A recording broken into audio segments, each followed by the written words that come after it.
So we're starting the stream off right away. You got to get here early sometimes if you want to see this. And for people who are asking how Clover's doing, we don't really know yet. My dog is a little sick. So this is from Con42, which is a hilarious name. It is a German or Belgian convention that a bunch of people get together. It's a big to do, a whole big thing that they do. German, okay.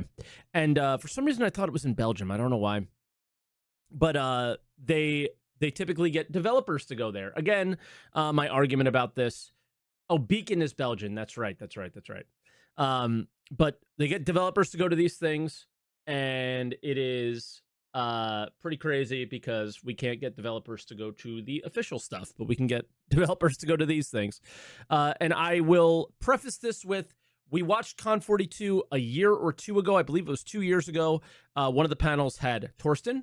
This panel will also have Torsten and Dan Truffen. Dan Truffen no longer works at the company, and a lot of things at that panel that were said never, ever happened. So keep that in mind. Feel free to get excited about things that you think are exciting. Just don't expect them to actually happen, right? Because it's just literally the case. I think there was lots of things around salvage that were said at that convention that are not even remotely a thing, right? So here we go.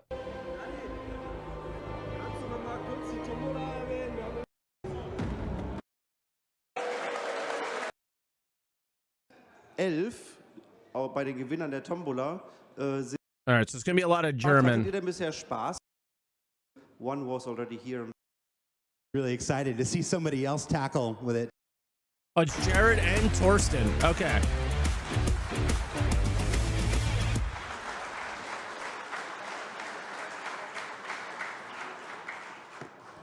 Yeah, you sit there so I can keep an eye on you. Okay. So first, hi. It's an honor. It's an honor. The second. Whoa, are they doing translations in German like mid Welcome episode? This is crazy. Hi, Con42. I'm back. That's super cool.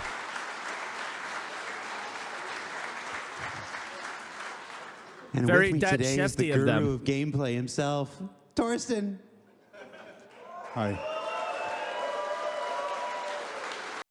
The guru of gameplay. Meanwhile, the entire company is taking that gameplay and putting it on the pledge store. So, awesome. I can't wait to get super awesome mining lasers, salvage lasers, and everything on the pledge store. It's going to be great. It's not my show, it's your show, but I do want to say that Torsten is always one of my favorite guests. That's a lie. You can always rely on him to just give you this straight, no BS, yes, that is how we are doing it. Very No, German. We would never do such a thing. Whatever. So I'm actually really excited to see somebody else tackle with it. So I'm just going to kick back, put up my neat shoes, go Look at it, those man. shoes those Flight Blades bought, guys. They're real nice. Well, it's hard for me to begin when I have such an entertainer on stage, but I'll try my best. So first of all, Jared, we have heard about you before. You are... What am I? Come on, say it right to my face. What am I? You're working at CIG.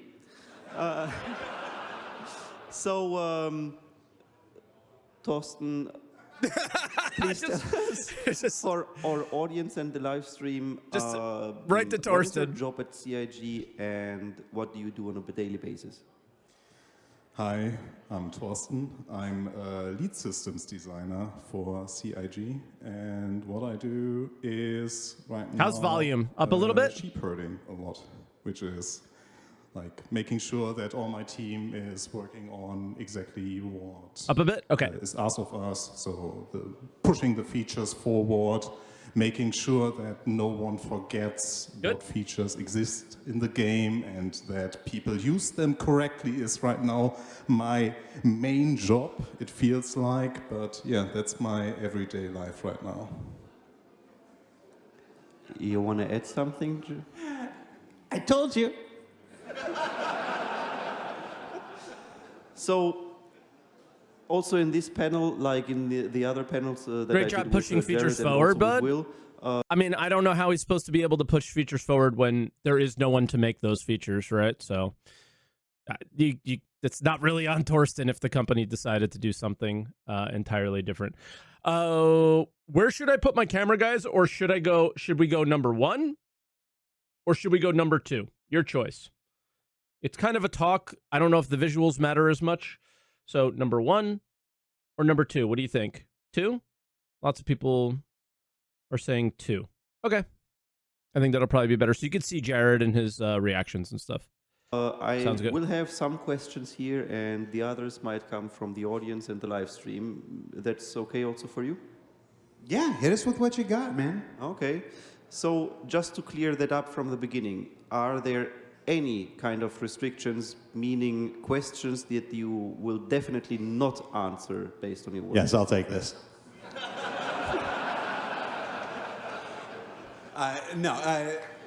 When questions, We'll give you a obviously. little heads up. This will help you understand the questions we're going to talk about and the questions that we can't. You might remember in February of this year, we did a big 3-hour-long show with Benoit, our Chief Technology Officer. How'd the tournament go? I came in indicated 4th. that this year was going to be different than every other year in Star Citizen's past. We were putting the new Out of 8, feature I think, development so. kind Not of very good. away, kind of onto the back burner. Not as many folks were going to be working on new features this year. We were instead going to redirect them back into older features to fix many of these long-standing bugs, whether that's fixing an elevator or reinventing an elevator or just murdering every elevator. Making things like unique item recovery so that people wouldn't be afraid to wear their cool armors and stuff. And focusing instead on bug fixes. Surely it was just so people wouldn't be afraid to wear their new armors, right? Surely that's why. Fixes, performance, and new content. This year, we're putting out 11 major patches this year instead of the traditional 4 that we used to do in the past.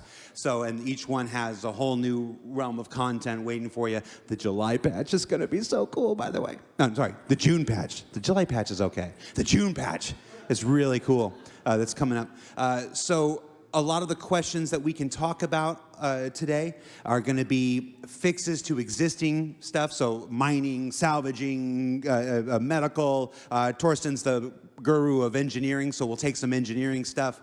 But features that aren't in the game yet, like research or exploration or base building, crafting, those are ones we're probably going to want to, we're going to have a harder time answering because those are in lower levels of development right now while those people are focused on closing out Squadron 42 and fixing the things in the PU. Yeah, man. Baited us at 2024 CitizenCon with talk about all kinds of base cool building stuff, and so let's do it. crafting, and then just said, yeah, by the way, we're not going to work on them. Thanks for clearing this up. By the way, I agree with the I guess stabilization of the game, for though. Jared. Even if CIG is right now prioritizing and stabilizing the service and remove bugs, we guess that you're still working on the base building possibilities. Yeah, so when I say that things have lowered in priority, that's not to say that they've stopped. Answers my Kian is what I still just said. completely dedicated to base building stuff. This Torsten is working on, well, Torsten's working Not on all only kinds of things. not only Kian, right? So like Deck also. Yeah, but I wasn't one of going to my give him a teams, list of names. Well, but I would like to mention Deck. Declan too. But yeah, Deck really pushes hard, so I would consider. yeah. Hi, Declan. I know he's watching. He's a good guy. But yeah, development on these features are still underway. Base building, crafting, stuff like that. It's just, whereas before in 2024, previous Moss, years, there thank you, might dude. be 15 people or 20 people. Now it's a lower amount of people because those other folks have been redirected towards performance improvements, fixing improvements, fixing bugs, closing out squadrons. So they're still in development. They're just not moving as fast as perhaps anybody would want them to because we have higher priorities. Declan's cool. he was like, after CitizenCon, he reached out to me and tried to clarify some things that I was confused about. So he was like pretty cool about that. But I think he also did a lot of the tier 0 like recovery stuff. So I'm like, I want to like you, priorities right now, which but is I'm having a hard improving time. the stability of the persistent universe first, before we start reintroducing all these new features again. Okay. So, Torsten, one for you. Given all the things you're working on right now and possibly are not allowed to talk about, is there anything, literally anything, like a piece of meat that you can throw it to us to make us more hungry? Something that you're allowed to say and you love to see coming in game?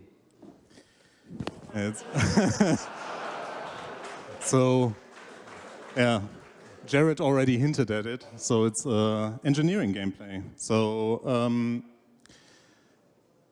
I think the good news there is that we are really trying to get it out sooner than later. I've been saying that for quite some time now, I'm aware, but like the Arena Commander demo that we did was really helpful, and We played that a really lot. would like to. I had so much fun with that. We mentioned it at some point that we have the tech preview channel, so we really want to utilize that, and especially from the key lessons that we learned from the Arena Commander demo that basically showed like a glimpse of the engineering gameplay or what it can be.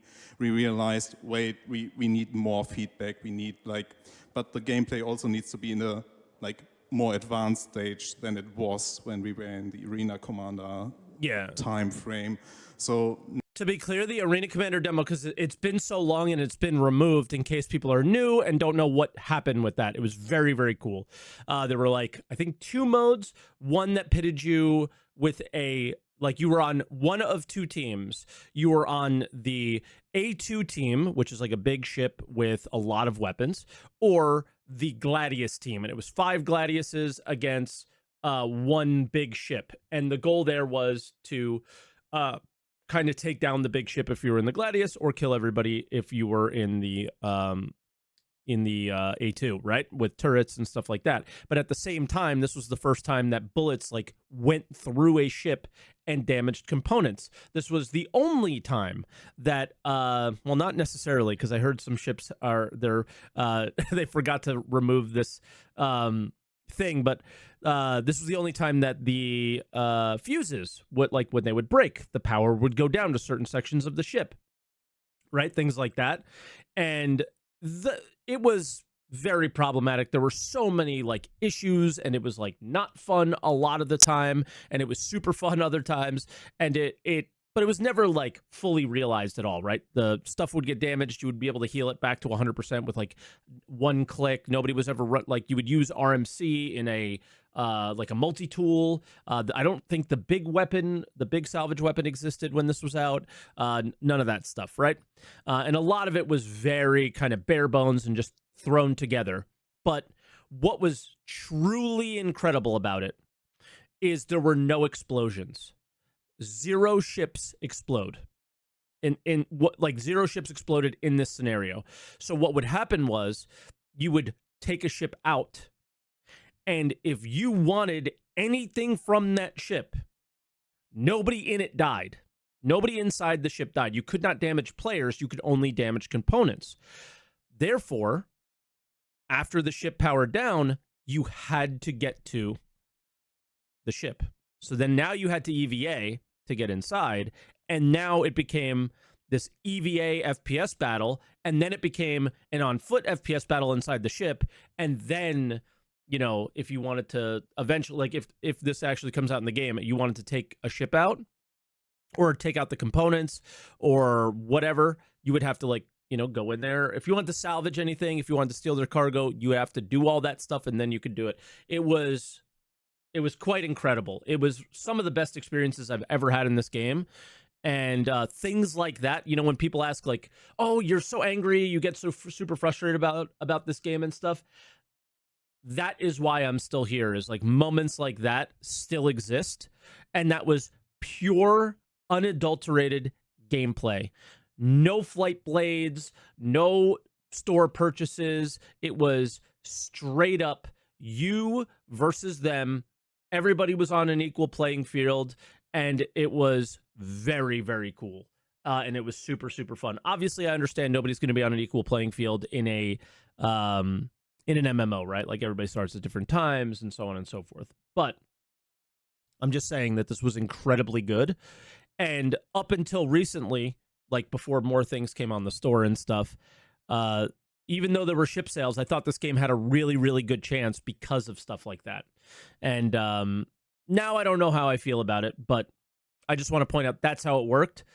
Now let's go into what they plan on doing with that information from Torsten here. I'm sorry for interjecting, but I didn't think that they were going to give that whole background for the people who don't know and never got an opportunity to try it. Ships not exploding was absolutely incredible. It was so good, and I cannot wait to see that in the PU and see how it plays out.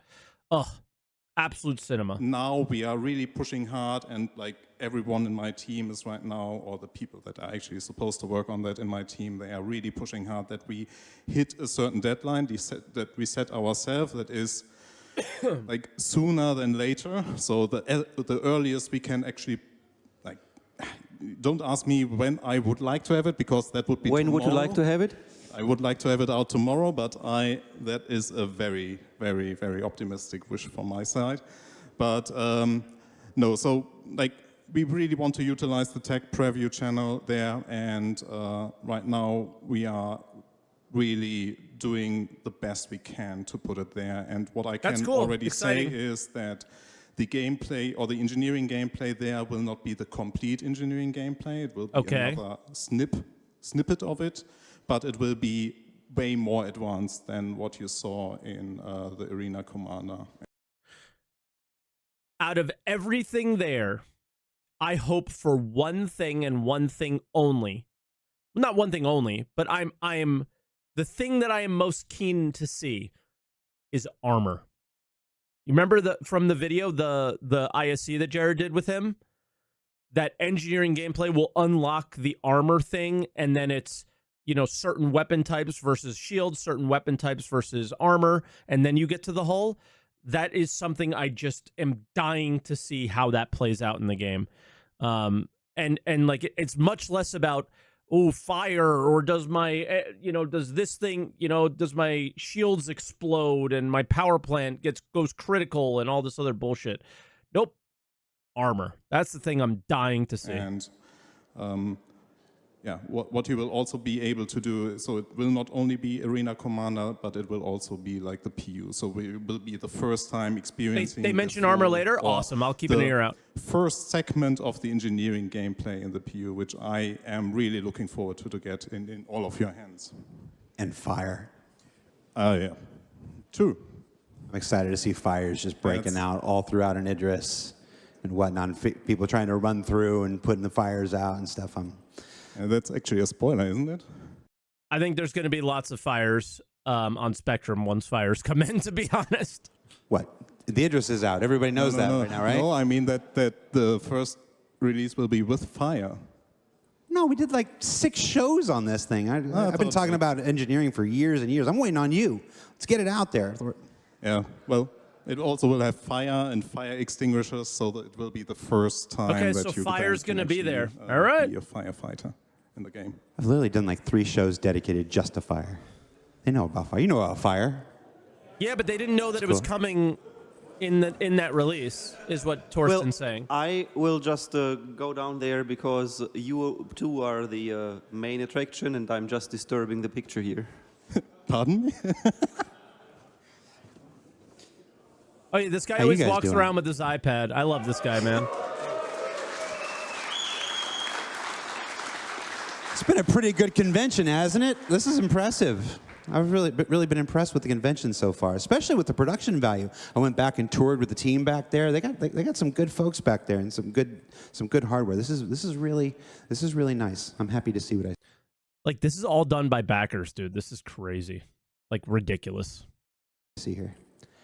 I just fill in time. Fine.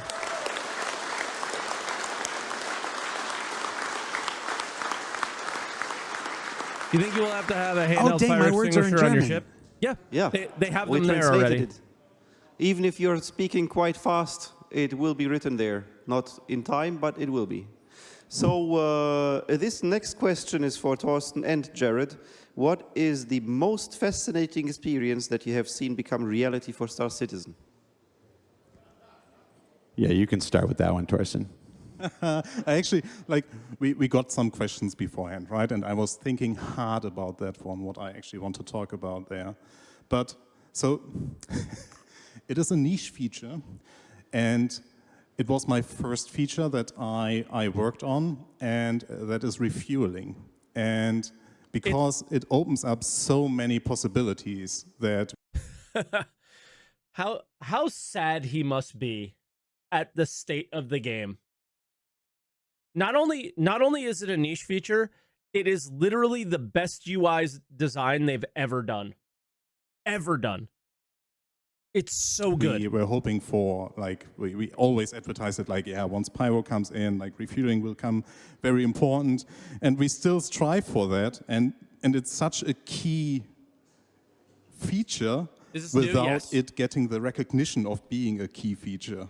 And that is like something that I'm personally very proud of, because I like it's subjectively attached to. This was the first feature that I worked on, but also it's like something that has potential. And I remember the moment when we released it, and people were stocking their Starfarers with like goods, like it was basically a merchantman but MISC. So it was. It showed the potential of the feature, and I'm really looking forward to give it a more meaningful space inside the universe that we currently have. Yeah. So, yeah. I mean, it's just such an incredible challenge, though, to force players to interact with each other. Like, the line that they have to toe is so thin, because if they go over it, it's like you need people too much, and you just end up sitting there waiting for somebody. You know what I mean? And then if they don't do it enough, which is where they are right now, nobody uses it. And they have to get right in the middle and make this literally perfection. Otherwise, it goes from one side to the other. It goes from one extreme to the other. There's the right spot is so small, right? But the UI, the way you interact with the ship, the way it works, and that it like automatically pays, and it's like it's just so well done. And yeah, it's sad that it's not used, but I'm afraid if they make it useful, what the impact on players would be, which is why I think they haven't made it useful yet, because it will be such a challenge to do. And I'm kind of glad they've waited, and I hope they continue to wait a little bit longer and let the game kind of flesh itself out a little bit. And because, like, for example, they can't do it now. We don't even know that, like, the fuel doesn't even work correctly on our ships when we cross server lines, right? Like, it breaks a lot. So it's until the star map properly tells us that we will not run out of fuel, or when we will run out of fuel, and things like that, or there's more fuel choices that players can craft, and it's only those or something. Then, you know, like, you can only get certain fuels by using a Starfarer. Maybe that would be a good idea, I guess. That just kind of popped in my head. Whereas, like, you know, you just have basic ass fuel by going to a rest stop or something. I don't know, but I think maybe that would be a nice middle ground there. You know, if you want the good stuff, you got to go to a player. But it's so cool. I recommend every one of you try to do it at least. It might not work, but it's incredible. I think if you asked most developers, they would say it's something smaller like that. You know, I think people expect us to say, you know, something huge and mind-bogglingly they also need NPCs to be able to do it as well, yes. Like crafting or base building or stuff like this. But it's almost always for developers, and I've been doing this for a long time, it's always smaller things like that, because it's those things that everybody else just kind of glosses over, and you think it's a smaller thing. I've never glossed over it, man. The most long-standing ramifications. I'm going to cheat with my answer, and literally I'm going to talk about a feature that isn't in yet, and that comes in the June patch. Oh, that's... I can. That is very, very unfair. So, no. This is one of those really small, silly ones. It's not a big thing. In in the next patch, there's a new way to open doors. So we've heard the criticism of keycard citizen, like you're constantly. I think they're it's boop. Remember the lady at CitizenCon 2023? Doop. Remember her? I forgot her name. Every event or whatever, you're always chasing keycards. You want to? I can't produce this name right now. I really wanted to. Ooh. Is he about to say hacking? Oh shit! Give him a shout out. Or forcing them open. Oh gosh, I can't think of his name right now. But there's a new door scanner for the content that's in June. That basically the door only opens if you're dressed like one of the bad guys. And so you have to kill one of the bad guys and take their outfit. You have to put the outfit on. It scans your loadout and says if you look like the bad guy, then the door opens. And just that little tiny thing. That's kind of cool. Thing. Extrapolate the kind of content we can make from now on. Extrapolate the kind of spy content, infiltration stuff, the whole things where you don't have to go through and slaughter and kill everybody. Maybe. Yeah, that unlocks like a totally different type of mission. That's very, very cool. I'm glad he told us that. That's awesome. Mission where you never fire a single shot. You have to pretend to be some. We have to get the AI to be full too. There's more work to that. But just that little change to the doors is such a small thing, but it's going to unlock that. I'm really so glad he much said that. That's potential super going cool. forward. And right now, just maybe it's recency bias, very recently, considering it's not out until next month. That's what it probably won't even come out, to be honest. That's the feature I'm most excited about right now. Do we want to mention that there's also another way, but instead of dressing like them? No, let's leave something for the ISC. Okay. That comes out in 2 weeks. Oh, okay. We'll hear about it in 2 weeks. Even better. What a terrible thing. I can share something, but you can't? That's terrible. I'm a jerk. Well, Thorsten, you were talking about refueling. My God, refueling. I want to hook in that. It's not refueling, but similar. Talking about crafting and refining materials. Okay. Could you tell us about the actual state of the Orion and the refining process, since it is such a massive ship? Nope. So I will not talk about the Orion, but I can talk a bit about refining. So, okay. I'll take it. Was there anything else to that question for refining, or should I just? You're trying to backdoor a question about the Orion. Yeah. Just yesterday, I told you it was cool and what they talk about, and you told me not to believe anything. Just to be clear, the last time we did these, they talked about features that were way farther away. So far, they're telling you things that are actually happening now. So far, this has been very good, and I'm enjoying it. The previous one was very out there, right? Like these are coming for sure. You really want to know about the Orion, not the refining. At least see them on an ISC. No, I'll tell you. I don't want to jump in for you every time. But the reason he can't talk about the Orion is because he doesn't work on ships. We work on the gameplay first, and then when the gameplay is there and the gameplay is developed and it's working, then we'll spend the time building the ship. So the reality is there is no progress on the Orion right now. Bro, what the fuck is this guy talking about? Any Kappas in chat? Any Kappas in chat? If that was the case, you wouldn't have made a single fucking ship yet. Now, it sounds to me like maybe that's an internal change that is happening more frequently now. For example, the hacking ship, they said that they wanted to make it, but they didn't make it because they don't have hacking yet. So it's a more recent thing. So to give him the benefit of the doubt, that's probably why he's saying it. Let him speak. No, this is a React thing. We're reacting to it. So if I was going to let him speak, I would just link you the video and then not say anything at all, right?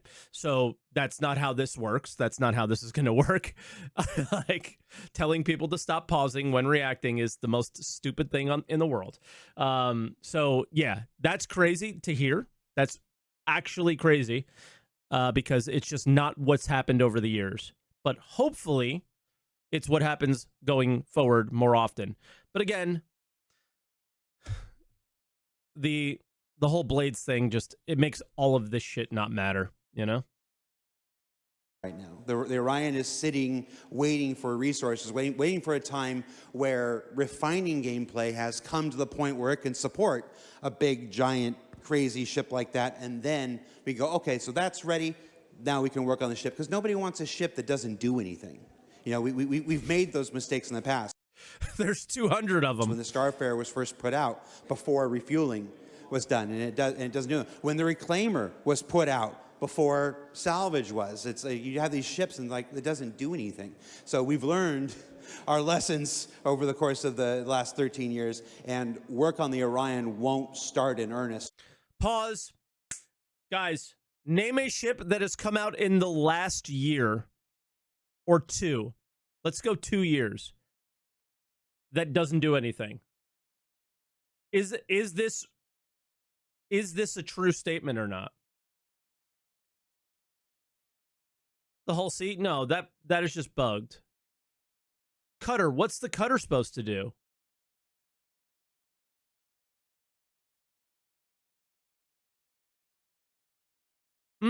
Scanning ships, maybe medical ships, but medical works, so.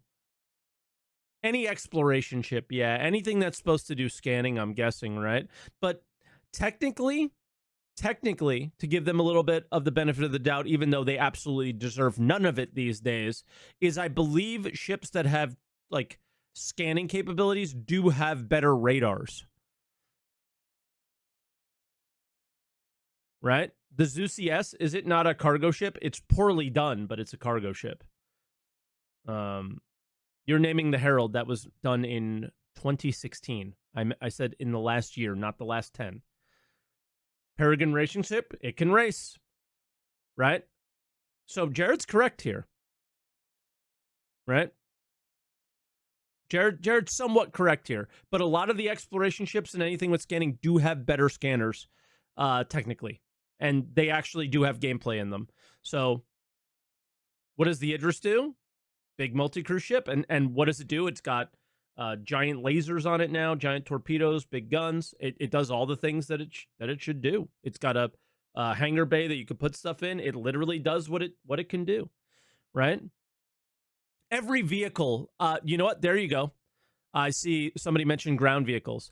Every single ground vehicle that exists is the argument against him. But when it comes to ships, he's actually right.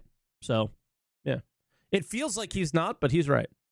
Until such time as refining gameplay comes up to the point to meet it. He's right, like, legally. You know what I mean? Nursa, you can respawn in it, right? Like, these are all, like, they're not good. They're not fun. But, like, technically he's right, if that makes sense. Maybe not the answer you wanted to hear, but... So, refining. Refining? What questions? I can talk a little bit about that. Well, go ahead. Just talk about it, yeah. So, it's fun.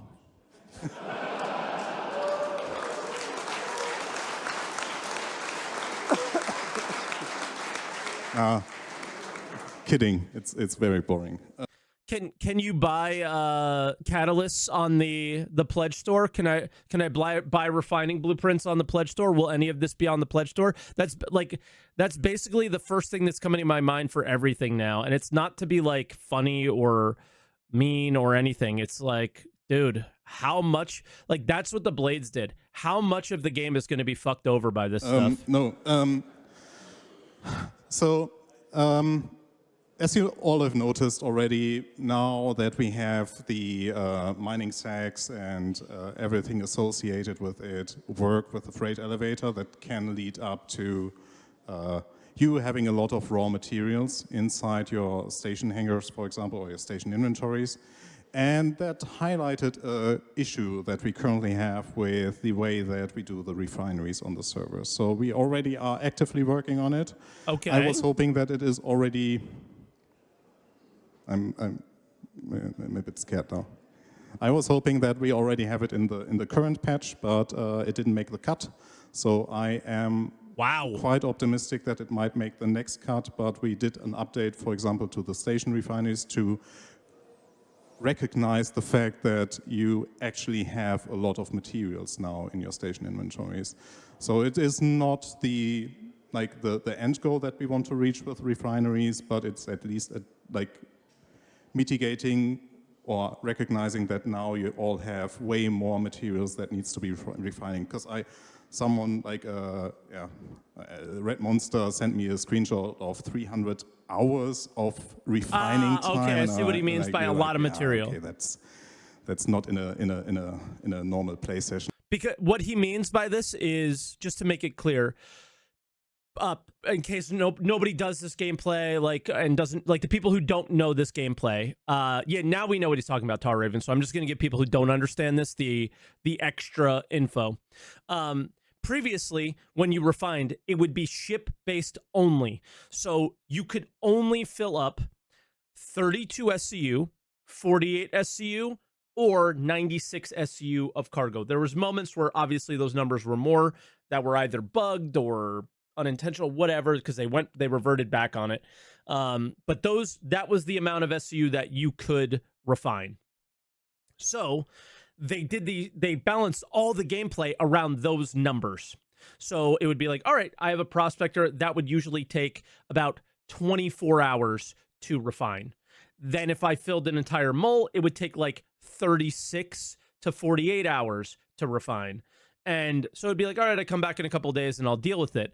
But now, since you could take the bags off and put them into your station, you can do that for an entire play session and have, 10 times the amount of bags and basically full shiploads that you had before. And then when you go to do a single refinery job with that, the game goes, all right, this will take 300 hours instead of 30.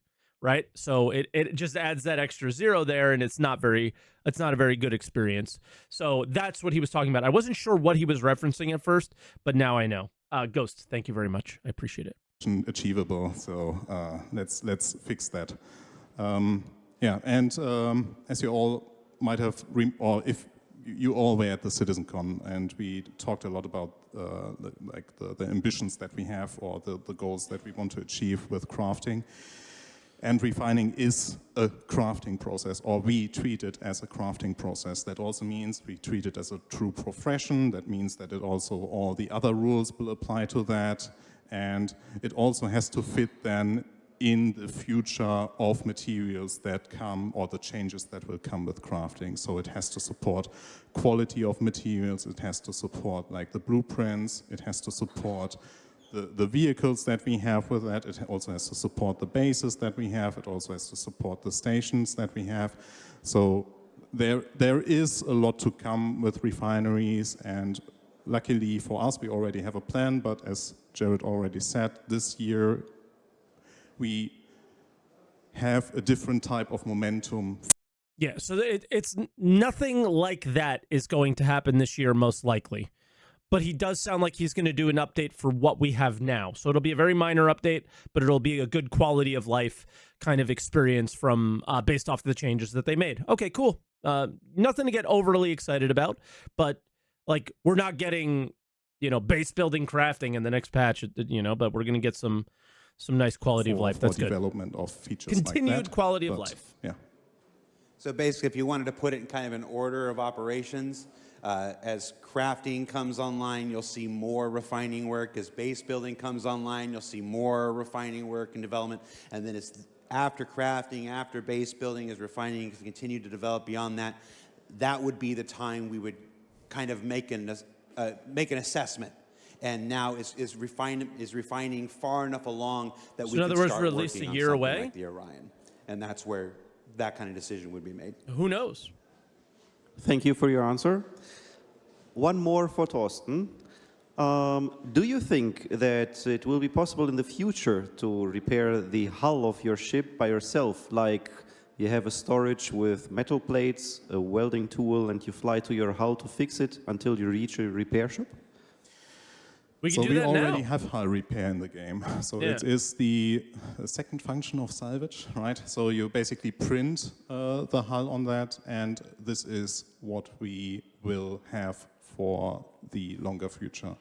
So the idea of welding things to your ship and like having metal plates there, it's an interesting idea, but at this point we really want to focus on like delivering live? like No, it was from rather yesterday. other systems that tie in more into like different types of repair. So like component repair will also be very basic. And once we have all these bases done that you will then hopefully see with the engineering gameplay, we can decide to go more in depth. So if we at some point detect like the painting of the hull back onto your ship is not sufficient, or it's not fun enough, or we need a little bit more depth, we will investigate something like you need to buy metal plates and then weld them again to like strengthen your hull. Yeah. Or So something nothing's like that. changing But right now, on that front. the exact same Okay. functionality of repairing your hull Expected. is supposed to be the repair functionality of the salvage tool.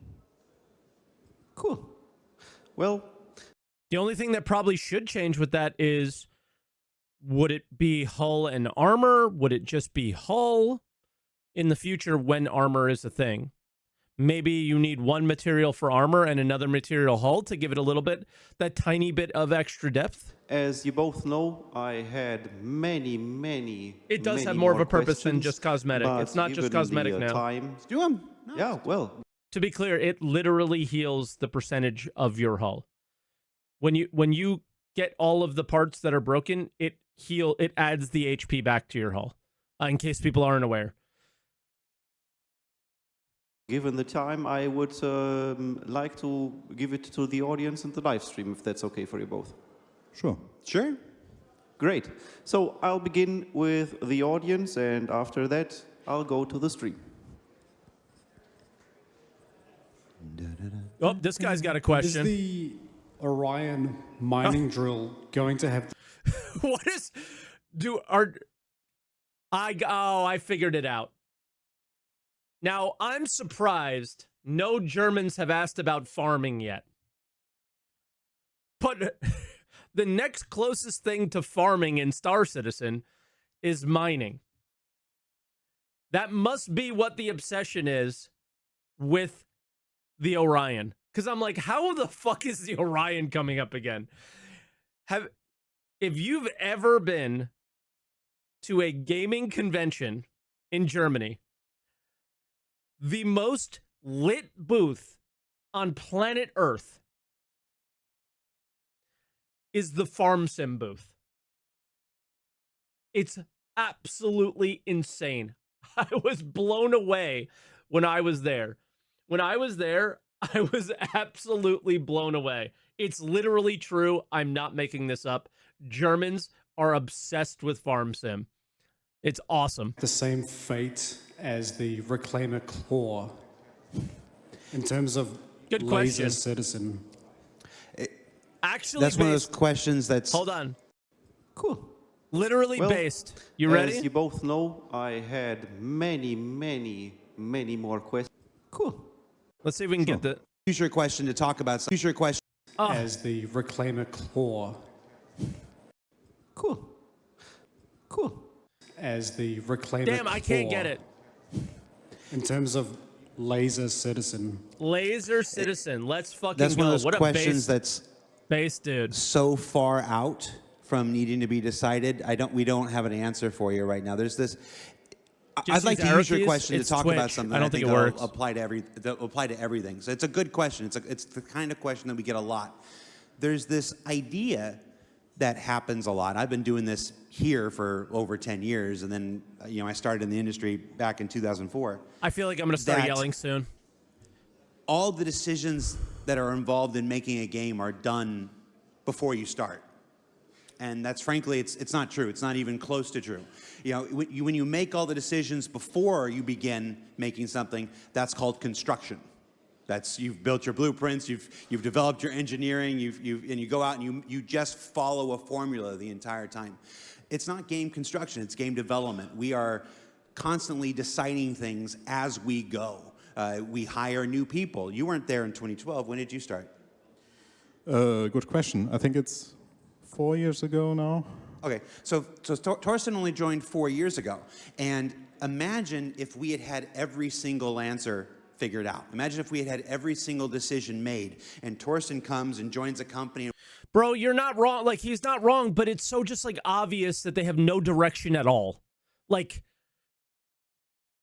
that's why everyone's making a face and looking at you like you're a dumbass, is because there's very clearly lack of direction.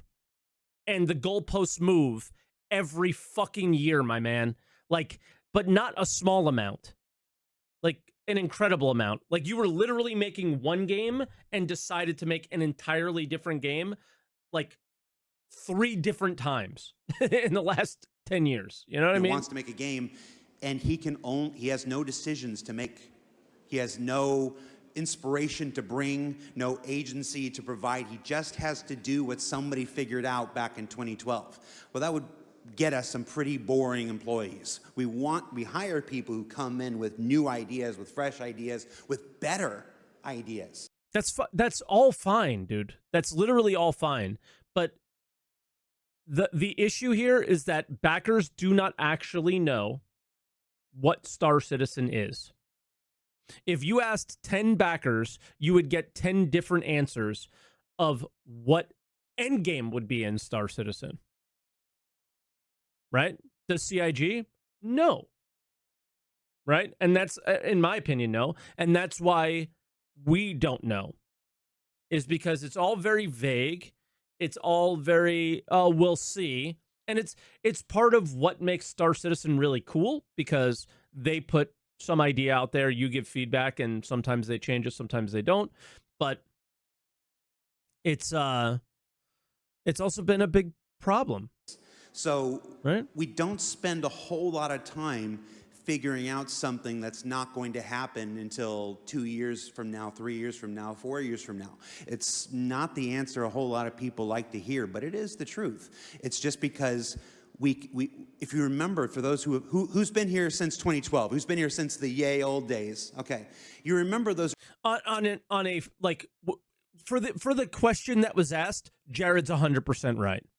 For the question that was asked, like, will the Orion Crusher exist? At this point, who the fuck knows, right? And that's their mistake, and they continue to make these mistakes about showing design of a ship before the design exists in the game, right? And the answer is probably going to be no, okay? But the issue is that we don't really know what the day-to-day, like, what is the goal for a player? Like, obviously we know a lot more now. Do I think the 1.0 presentation made things clear? Absolutely, I do. I think we know now that there will be a storyline, right? And that storyline will come with certain rewards. We know that there is a reputation will play a big role in the game, and there will be rewards based on that reputation, things like blueprints and stuff like that. So we know a lot more about what the day-to-day a player will do, right? Yeah, we know there'll be instance kind of raid-like content. So now we know what a lot of players will do. A lot of PvE players will do things like that. We know a lot more now than we ever did before. But this always talks about ships. And the issue here is a lot of people have an image in their mind through the ships because they drew pictures of them before the game existed. But it also sounds like they've learned their lessons on that a little bit. But then again, they hit us in the face with this Blades thing. Sorry to continue to bring it up, but I'm not going to stop bringing it up because I think it's a really big problem, is that kind of undermines all of those ideas set at 1.0, right?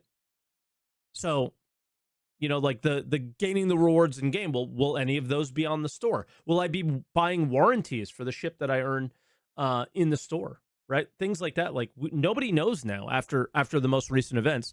So it's hard to get excited by any of that stuff. But no, Jared's not necessarily wrong, but it's at the same time, it's been a lot of goalpost moving and pushing things down the line to say, hey, you know, we're going to fix this later, but they never do, right? And they always sell to you that the game is closer than it appears to be. And I mean, he said 4 years down the line here. He's not really selling that, early episodes of too Wingman's bad. Hangar. How many of the things that you heard on Wingman's Hangar actually materialized? Now, That's fucking horrible. How many millions of dollars did you gain during that time period by telling people that these things will materialize? That's fucking insane. people weren't lying to you. They were telling you the absolute truth of that moment. But we hire new people. We bring new new technologies in. Yeah, and he's right. They were not lying to you. That's why I hate using the word lying. That's why I hate using pay to win, paywalls, all these things around these things, because it gives the arguments like this an out. They didn't lie to you. They knew that was what they were working on in the moment. There was no lies, right? That's what they were doing. That's how it was. But then Daddy Chris or whoever come in and say, nope, let's do it a different way. And then poor Jared and other people have to go on camera and go, by the way, guys, you know that thing that you got really excited about and spend millions of dollars on? Yeah, we're not going to do that. Like the Reclaimer. How many millions were made on a Reclaimer? I wonder. How many millions were made on an Orion? I wonder. And then those things are entirely changed. That's obviously not a good thing to do. And it's a bad look on Jared to come up there and defend those things, because that is not game development. Those are errors. Those are mistakes. Those are problems. Those are things that needed to be corrected and things that they should not have done. Maybe even things that they should apologize for. Obviously, it is what it is, and it's happened, and it's not going to change. But I don't think you should stand up on a stage and defend those decisions, right? We have better ideas of ourselves. So whatever answer, the reason I can't answer your question right now is because whatever we think it is today may not be what it is tomorrow or next month or next year. And it wouldn't be fair to send you off with some piece of information that I can't be reliably confident will actually be what we do when it comes time to make the Orion. So I apologize for not being able to give you the answer to that question, but I hope the context here is actually more helpful to you and to everybody else. Maybe? Yeah. I hope they continue with that, right? Because it sounds like it's taken 13 fucking years, but they might actually be figuring out that doing what they had been doing for that long is really shitty to do, even though it made them millions of dollars, right? Because literally the not telling you the entire truth or telling you what they know at the time and then literally just not doing those things is what made them millions of dollars. You know what I mean? And I'm glad that they're not doing it anymore. So again, nothing is black and white. There was some very good things in that statement, and there were obviously very frustrating things. Okay, maybe not. I tried. I think that's a very good answer, but here's the thing: you have to walk the walk. You got to walk the walk, and I guarantee, yeah, it's a step in the right direction, and I guarantee we can look back at a video, less than a month old, and I'm sure they pulled this bullshit somewhere, right? I'm going to go to one question from the stream, and that is The Real AL is asking, when will we get a maybe wireframe representation of the surroundings in landing mode, gear is down, to make proper touchdowns? They asked a when question? So You asked a when? What was that person's name? Oh, The Real AL. Real AL. Now, people use their Twitch names for their account names oftentimes, so we're just going to see what ships that person has. by the way, he And just melt. opened the calculator. That is just pretentious. I don't have roaming data. No, we can't answer when. Torsten's so We based. to answer. I mean, to be. I understand this is being streamed and whatnot, but I'm going to be real candid with you. It's the when question is the hardest question to answer in all of game development. I mean, not even Rockstar, who's making GTA 6, which is not the 6th game in the franchise, by the way. It's like the 14th game in that franchise, and it's not their 14th game, it's their 50th game over 30 years. Not even they can tell you when their thing is coming. And that's because there's one simple fact in all estimation, whether you're building a swimming pool or a house or a video game or a feature, and it's all based on prior work. It's we built this before, how long did that take? We built this before, how long did that take? We haven't made a game before, not CIG. You know, we've all done it individually for other companies and stuff, but CIG, us together, we've never done this before. So, and we're not making a game that's been made before. We're making a game that hopefully, if we're doing it right, has never been made before. So if you've never made a game before and you're building a game in which nobody else has built that kind of game before, and you're using technologies and tools that have never been used to build a game like that before, how do you answer how long something's going to take? It's really hard, and we've been really bad at it over the years. We try because we know how much you want to, and we know how much we want to be able to tell you that that'll be this and that'll be that. But the reality is we haven't been very good with that because it's just we're doing something new and we're doing something different, and that's what comes with that. So that's why we don't answer when questions anymore. We stopped because it just got too... It got too painful. We kept letting you down. We kept giving you our best answers. We kept giving you our best intentions. And then that's why he won't tell you. He knows when engineering's coming. Well, he knows the internal date. He won't say it because what if it slips? What if something happens and we miss it by a month? That's a terrible feeling that kills us. So we stopped. That's why we stopped answering when questions. But as for the landing stone, you got landing stuff. You have anything you can tell them about? Yeah, if the question was actually like, are we aware of that we need a visual helper for making landing gear or landing more accessible, then yes, we are aware, and there is a plan in place. Yeah. But that's sadly all I can say.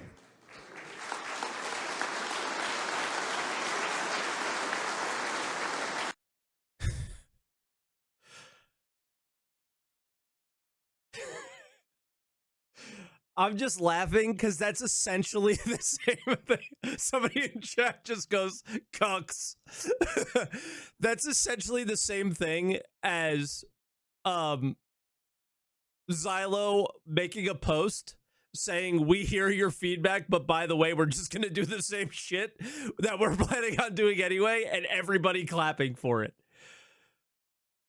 Like, what the fuck? Also, why does this guy's shirt looks like a vagina? What the fuck is going on there? I promise if we ever can't answer a question, I'm going to tell you why. That's I promised you forever and ever and ever. I will tell you why we can't answer. So I hope that's acceptable. I see you guys up there in front, but I have one question here in the back. So. Wait, that's right. I've recognized that logo before. That's Loudgun's logo, right? Or like his org logo or something? It looks like that. Just that's some Starforge level stuff right there. Were like talking about scanning for door breaching. Will be explosives and hacking the next step to this tier 0 approach. What is this? This guy that works there gets to ask questions? What's going on? This is unfair. So, it's a mean question because I had a meeting yesterday about that. Go ahead. I won't say a word about it. Oh, give him something. Something. We've had 2 questions where I've had to tell them why we can't answer. Okay. Something. So let me think how I can formulate it without giving away too much. Torsten. So we identified that it might be very interesting to have a breaching mechanic coming with the engineering gameplay. Okay. I think somebody in the last day or so mentioned, what wasn't it on the Chinese bar citizen thing about doors being harder to open? Wasn't that a question? Yeah. Door breaching tools will come to the store for 50 USD. Guys, that used to be a joke. I fully, like, without any joke, I fully expect that. They'll just come in game at the same time. And you'll have to do 37 puzzles and get 58 keys and wear some NPC armor that only spawns every 35 minutes once on a given server at any time in order to get it. Right? Like, let's put into perspective what's kind of going on here. And like, for example, if the flight blades were done as a Hathor or CZ mechanic, or you could buy them on the store for $10, what would you do? Right? And that's all I want to say. I tried, everybody. One from the stream again. It would be very useful to give inventory boxes names.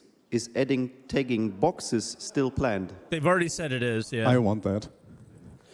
I can promise you that there's not a single person who works for CIG who doesn't want that very badly. It's when especially it was a big point of discussion when the new personal persistent hangers came online for the first time, and you're able to actually put boxes out and leave them out. It's like, gosh, I would love to know what was inside that box. You know, it's like, leave them out, these boxes up. It would be great if I could label us helmets, and this one was armors, and this one was guns, and we want it so much. It's just, I would say, of every single team at CIG who is working hard and is taxed and is doing so many things, it's hard to keep up, the UI team.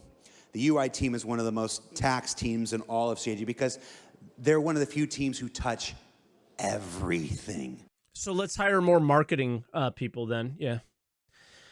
Every single feature, every single piece of content, from a sign in a room, anything, it has to be displayed on UI, the mini maps, stuff like this. They are involved in anything, and that's Bone. Bone. No, Bone? Nobody remembers this isn't gonna joke. It's all right.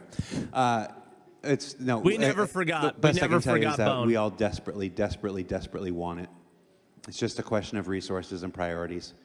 It's the list of things that we want are as long as this table. And at any given time, I think I said this in the last panel, we can only work on 6 inches of this table at a time. So it's just a question of as soon as we get enough of the things that are in front of it done, that it can edge into that first 6 inches, oh gosh, I'm going to be so happy. I'm going to be so happy when we can do that. And then, if it's visible to other people, the terrible messages you're going to write because of boxes. You're going to build entire barricades that just spell out entire, like, I imagine people are going to do the entire Lord of the Rings spelled in box names. We even had isn't it the official term TTP? Why don't you tell them what TTP is, Torsten? No. I don't take bad words. You brought it up. No. We had the TTP issue with the hull scraping at some point. Yeah, we knew that was. TTP. I think I was the first to ever TTP in Star Citizen. Should I see if I can find it? Here, we'll let this go, and I'll see if I can find it. Yeah. It's on If you my don't know what YouTube channel TTP somewhere. is, ask your parents. So, hands are going up. Well, now, camera boy, you have to walk backwards. By the way, if you see me keep checking my phone, it's because Chris Roberts is messaging me about. He wants to know how many people are here today. 1,000. No, it's about 600. About 600. Well, I've seen this guy before. It's the motorcycle improved. He still has his gun, so better answer his question. Hello. Hello. Jared, you told that maybe burning ships are coming. You think it's planned to open all doors and venting the ship? Is that possible to put out the fire? But yeah, It's part of the engineering game. Yeah. But Yeah. it's not part of the first bit that you will see. As you said, as I said, we really wanted to, like, the problem of the engineering gameplay, or like problem is the wrong word. The challenge of the engineering gameplay is that it's touching so many fields, and it's such a huge change to the game that we internally discussed how to cut it up in the sense of more digestible bits. And in the first bit, we will fully focus on... 1 second, I found it.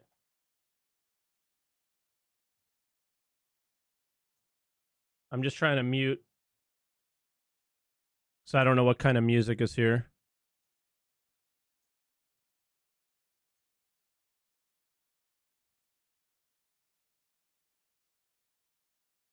I got so much shit in the comments for this. Same hairline.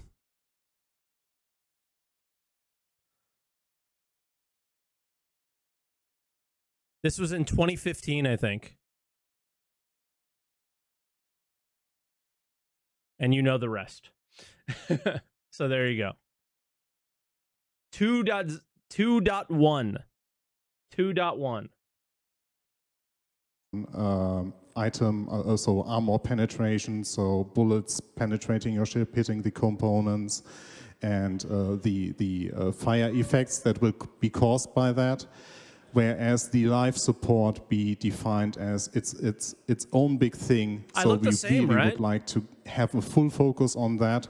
So we will focus on that on a later iteration, so that we, in the first segment, can get all the feedback that we need to make the engineering, like the repair, the management of the items, the new combat scenarios that we'll encounter, so that we have a full focus on that, and then we basically open up the system. So yes, venting will be part of the engineering gameplay, but not in the first bit that you will see in the tech preview. They're watching the stream. So they're watching the stream. So everybody, if you would, on 3, say, "Hi, Chris." 1, 2, 3. Hi, Chris. They're watching the stream instead of figuring out what they should be doing with flight blades.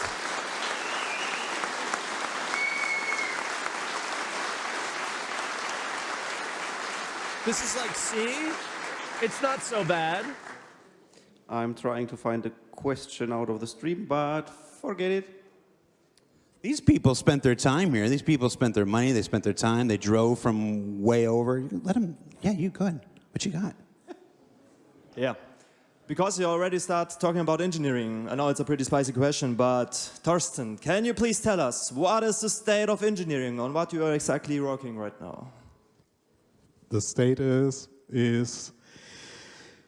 we are very close on getting it to tech preview, as already mentioned, and as per my email, I would be lying if I would say it's my main focus right now, but it's one of the big pillars that right now is my main focus to get it out.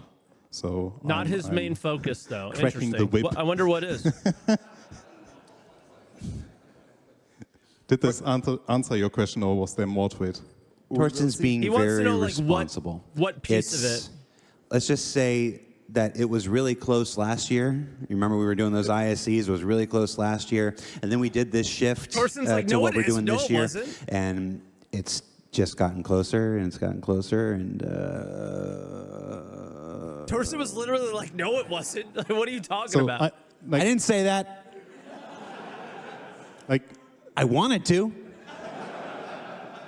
If there's someone that wants it out fast, it's really me. And like, not only speaking for myself, but the team that is working on it. We really want to have you play it, because it is a big change to the game. It will not only come with the actual experience of the engineering gameplay, it will be a full rebalance of every item that we have, because suddenly we have to take armor penetration for bullets into account. That basically makes health of the components relevant. So there's a huge... Armor penetration is not armor, necessarily. Armor pen was in the preview that we had already. So he might be referencing that. Balancing path that comes with it. So it's a huge effort, it's a huge amount of work that already went into it. Yeah, maybe he would have said And hull is penetration, though, ready, true. Like the data side is ready. Right now, we are just like tweaking things that we already see in the internal play sessions that Another we want full to get rebalance? fixed to make. No, I don't think it's another full balance in terms. It's not Maelstrom. This is not Maelstrom what he's talking about, just to be very clear. They do not need Maelstrom for armor. Stop making things up that you don't know what you're talking about. They literally showed armor during the engineering thing. Maybe you're right, but they showed armor and engineering. It is armor by numbers. Like, it's not like a physicalized thing or a plate on the ship, but it'll be like, all right, you get through the shields, then you get through the armor, and then you get to the hull, which is in every other video game that I've ever played like this. And it's just numbers, right? It's not actually the thing. Armor doesn't equal Maelstrom. Maelstrom equals destruction, is my understanding. But yeah, so that's my understanding of it. And we've seen armor like as an item that exists on the ship in the ISC that Jared is talking about. So when he said armor penetration, that might reference that, but we'll have to see when we get it, or if he says anything else. Make it more accessible, because if you play the Arena Commander game mode, you recognize that there is like missing like information. It was really hard for you to understand what is actually happening, and we are aware, and we are like solving the problems right now still, because like some solutions we had worked well, some didn't. So that's the reason why we have very focused. It was pretty, like, for the people who did not do that playtest, guys, it was pretty fucking brutal for a while there. It was like, not fun at all. It was super exciting, but then you would go in and participate in it and be like, oh, okay, well, this is not, like, the power plant would die like instantly. And you were just like, oh, God, this is horrible, because the health just wasn't good. And then on the other side, it was, I would never run out of RMC and I could just heal the thing perpetually, right? Like, they never quite got it right, but they got the information they needed to just like, all right, now we can go and you know, we have an idea of what we need to do, and they've been doing it since. There's internal testing on it right now. It was really, was really cool. Basically it has getting it into a state where we consider it, this is good enough to give out to you, so that you can give valuable feedback. Because if we would give you a system where you would basically cannot read anything, or cannot understand anything that is, which is basically what happened in the preview. It was like, the only feedback we can give is like, dude, the power plant goes down in like 2 seconds on a big ass ship. But I think the best feedback we could give was like, wow, ships not exploding was really fun. Really fun. Is happening. All the feedback that we would get is, we don't understand a thing, and we were like, yeah, we know.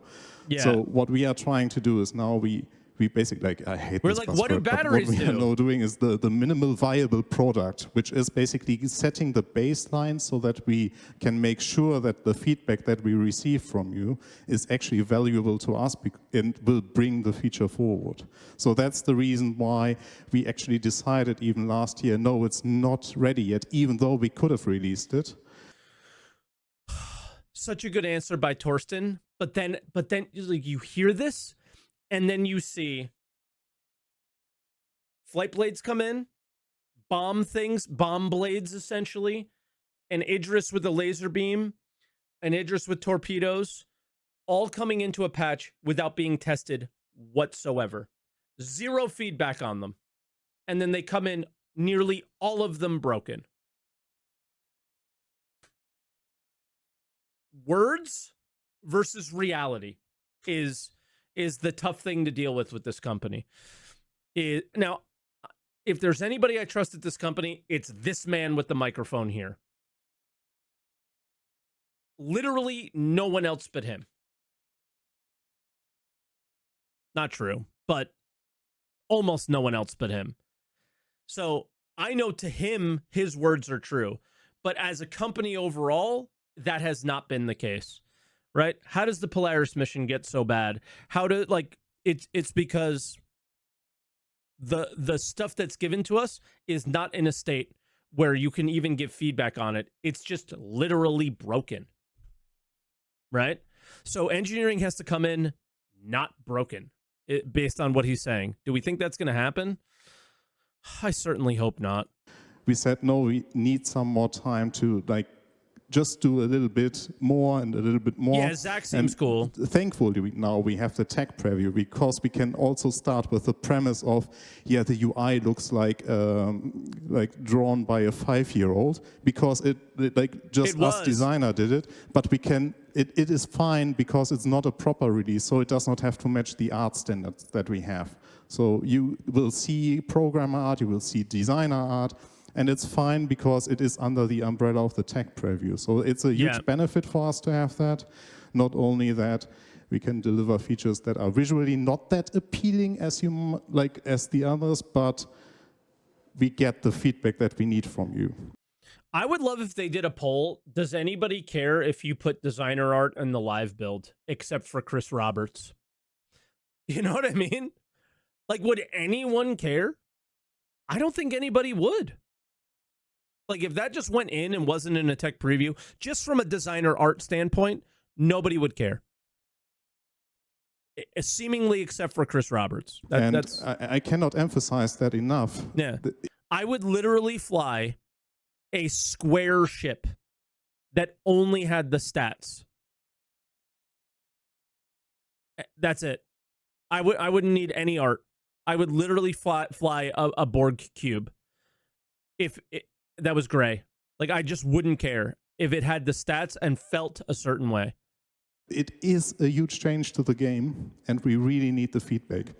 And what I also want to put an emphasis on, my dad had one of those. That also means that we are willing to change some things. So what we deliver you, we don't consider it being gold, right? So it's not like, yeah, we are the smartest people on planet Earth. We know exactly what we want. No, we give you the things like on paper, on math, it all works out. But in the game, as you all know, sometimes things play out differently. And so the intent there is also to react fast, iterate fast over that. And because we are untying ourselves from the proper game, being inside the tech preview, that opens up the possibilities for us to actually do that. So I am really looking forward to get it there. And if you don't know what the tech preview is, if you remember in December, we released 4.0, but it didn't replace the live game. It went over into this kind of side version of the game. That's what we're talking about. Basically putting engineering over there so that you guys can hammer on it, you can pull it apart and still have the primary game that everybody's working to make run so much better this year over here. So one doesn't completely dismantle the other. And then when that one is baking, it's been baked enough time, then it's ready to come on over there. I do have a question about... Why you're so fast, SaltEMike? Yesterday, I'm standing there and moderating Con42. Today, we're already seeing you react to it. Yeah, I mean, guys, we don't get any information out of CIG, and if they're going to a convention with players there and sharing that information with some people, I think getting a megaphone and sharing that information with as many people as possible is not. It is literally a necessity, right? So yes, immediately, and thank you for putting a incredible convention on so far. This looks amazing. What is worse, designer art or programmer art? Yeah, depending what designer is working on it and what programmer. So if you have me, my art is worse than, but mine is intentionally, because if I make it specifically ugly, art jumps on my back and says, no, let me do that. Con's designer art is beautiful. Con is one of the best designer artists ever. They're both really bad. It's just one's less than bad. Actually, Con is pretty nice. Con's is really good. Con could have been an artist, but... Yeah. Jared, SCL idea. Bunch of developers that are not artists go on camera and make developer art for some feature. That is an SCL game dev episode that I would actually watch. Well, that's close. Well, hello.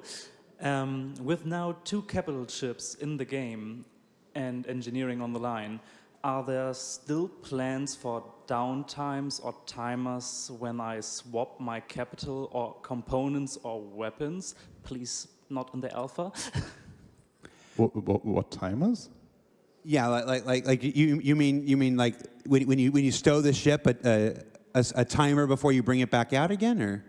No, when you swap capital components. You can't swap. What is this fucking guy talking? Is he playing a different game than us? Is there a concierge server that we don't know about? When I swap capital components, there's a timer? Not yet, but I heard about some way back then that there was plans because you can't swap handily components that are size 3. No, size 2 components. Ah, okay. He's talking about, they said that you were going to have to go to a station to do it. Components you can change, but when Capitals was announced and discussed, there was the plans that the Capitals have to go to They have to dry dock. shipyard, not a yard, Gotcha. I get what you're saying. to rebuild the interior parts But for so other components. there's no plan for that. So the churn that you have is actually like the benefit you have if you have a size 1, size 2 component, you can change them on the field. And I think it is tedious. Like, it is effort enough if you have to bring your ship back into your hangar and then exchange it there. So there is no intent of like adding a timer there. Yeah. Now that said, I've said a bunch of times the size 3 stuff should be broken into parts so you can take them and put them through the doors and be able to swap out. You just have to swap it 3 or 4 different parts out to like build it. And then it would be, you know, the same size as something small. he might hire someone next month. If I was there, what question would I ask? I would ask a when question. When is the mining update happening? Like, when are we going down to 1 material per rock? Who comes in with a new idea and you know, and if it's a great idea and it changes all of our minds and stuff like this, that is what game development is. So I want to caution you, this is the lessons that I hope that I've been Jared continues to try to sell to us that game development is never releasing a video game. I don't understand it. Can you please fucking stop? teaching for 10 years now and whatnot. It's like that would be fine if 1.0 existed. Like, then we're allowed to have another idea. Also, totally do not make an emote of Jared's face right now. when we're up here, or we're on ISC, or we're on SCL, or we're on stage at CitizenCon, we're speaking the truth of the moment. We're always telling you the truth of as we understand it, as we know it, as we believe it today. But we always, I said it in the last panel, we always love to make room for the better idea. That does not sound like a better idea to me. So that one might not be something you have to worry about. But it's always remember that whatever you hear today, whatever you hear on ISC, SCL, CitizenCon, anywhere else. I feel like this is like a political candidate kind of thing, right? It's just like gives that vibe. Like, truth in the moment is a very interesting phrase. That's the truth of that moment. It's the best information that we have to give you at that moment, but we always reserve the right to have the better idea, to think better of something, to throw it out, to test it, and have you guys tell us, well, no, maybe we should do it that way. And we go, and it's called Star Engine. Maybe we should. And, you know, we love having that flexibility, and that's what you and we do together in Star Citizen. So, who's next? So, yeah. Ready? Okay, yeah. I have a question where you already teased at some point you already teased at some point that there are some FPS scanning things. We saw also a lot of that a bit in the CitizenCon, I imagine.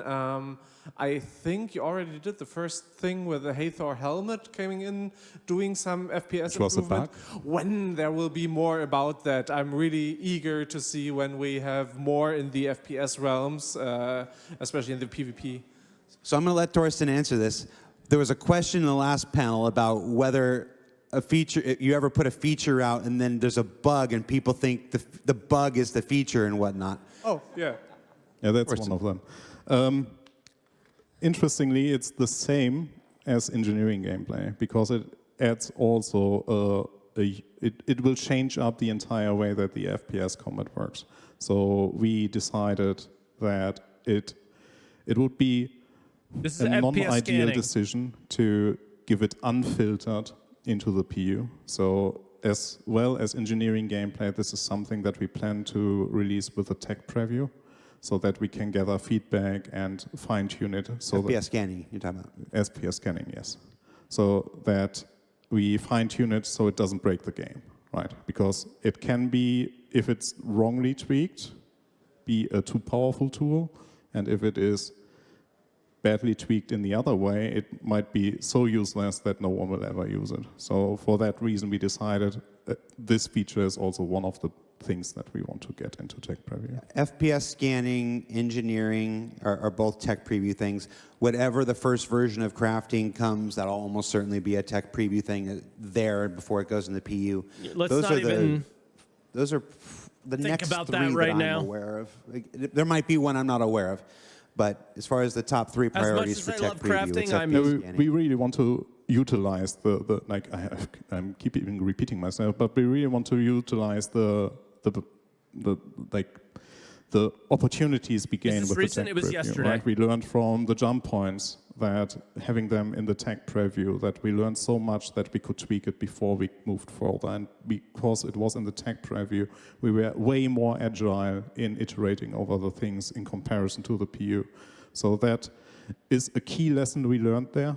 And now we understood the strength of it, and we really want to utilize it for like, especially for the big features that are coming. I don't remember exactly, but in that 3-hour STL we did with Benoit, when 4.0 was on the tech preview channel for a month, we crushed over 400 bugs in that month because it was on tech preview, and we were able to.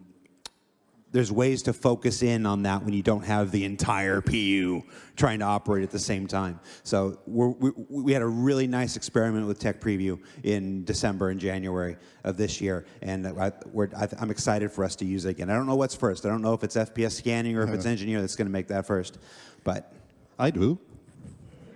I think it's engineering, clearly, since they're talking so much about it. They didn't say anything about FPS scanning until someone mentioned it. I have a question about the point defense turrets. At the moment, the point defense turrets here are also hitting my own party members in battle or combat or something else. Is there anything planned to switch it, or it's a bug? Okay, obviously it's a feature. Good. If you want to be a feature, then put a Spectrum post up, and I can make things work. yeah, no, that's again, you're going to have more information on that, but from my understanding, that's just a bug. It's not supposed to work that way. We've got the new PDC. We got the PDCs. It literally shoots your own missiles 411. down. We just added brand new missile PDSs with the Idris T kit and whatnot. Those are things that are going to, as we continue to develop those automated defenses, those are something that we're probably going to be bug fixing and balancing for a long time, because but again, we released them with zero testing. Zero. From nowhere to on the PU Live. Just a reminder, everyone. Here has run into a solo piloted Polaris that just comes with its PDCs just destroying everything. Anybody? Yeah. So that's not what they're intended to do. They're meant to be primarily a defensive tactic. And if somebody can just pilot the ship and just have it shooting all around like the Rocinante, it's really cool. How is this real life? How is this real life? What's the next thing that's coming, guys? What's the next blade that's coming? What is the next blade that will be $50 on the store? But good thing, it'll be in game right away though. It's literally AI blades. It is AI turrets, so that pilot can be solo in his Polaris and use all of them. Hopefully they have a lot of power pips into them. Hopefully there's some balance there, something like that. But the next blade that is being worked on is AI turret blades. But it's not great for everybody else and whatnot. So there's a lot of balancing. There's a lot of bug fixing still to do with PDCs, and it is one of those higher priorities. In the list of tables, it's closer to that 6 inches than something like the Orion is. Might be worth mentioning that if we say bug fixing, that is not something that can be done within like 4 hours, 8 hours. Like especially like the PDC one, it's a very complex system. And by figuring out what actually makes them shoot your party members, it means that the changes or the fix has to go more in depth. That can then... Yeah, I don't think the reason PDCs shoot at players has anything to do with the PDCs necessarily. Like, players randomly turn red for no fucking reason is probably the reason why PDCs shoot at their teammates. Be its own feature that is under the umbrella of a bug fix, but it will take up some more time than you would normally think, right? It is not a simple text change. It's also possible your party member said something behind your back and only the PDC knows. You know, it might not be a bug. The PDC might just be looking out for you. True. Have you considered that? Everyone clap.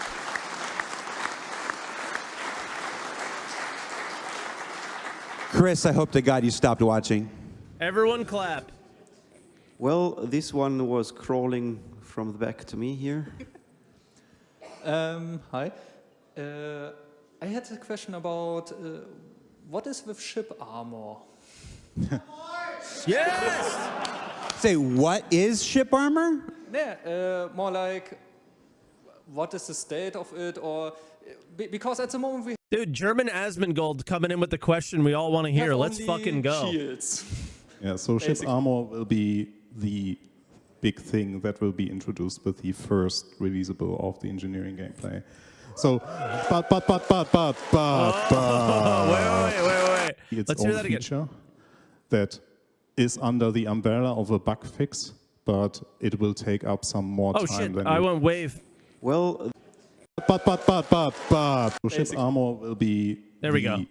big thing that will be introduced with the first releasable of the engineering gameplay. So, but. The first thing that will be released with engineering gameplay. Okay. But like, but everyone stop.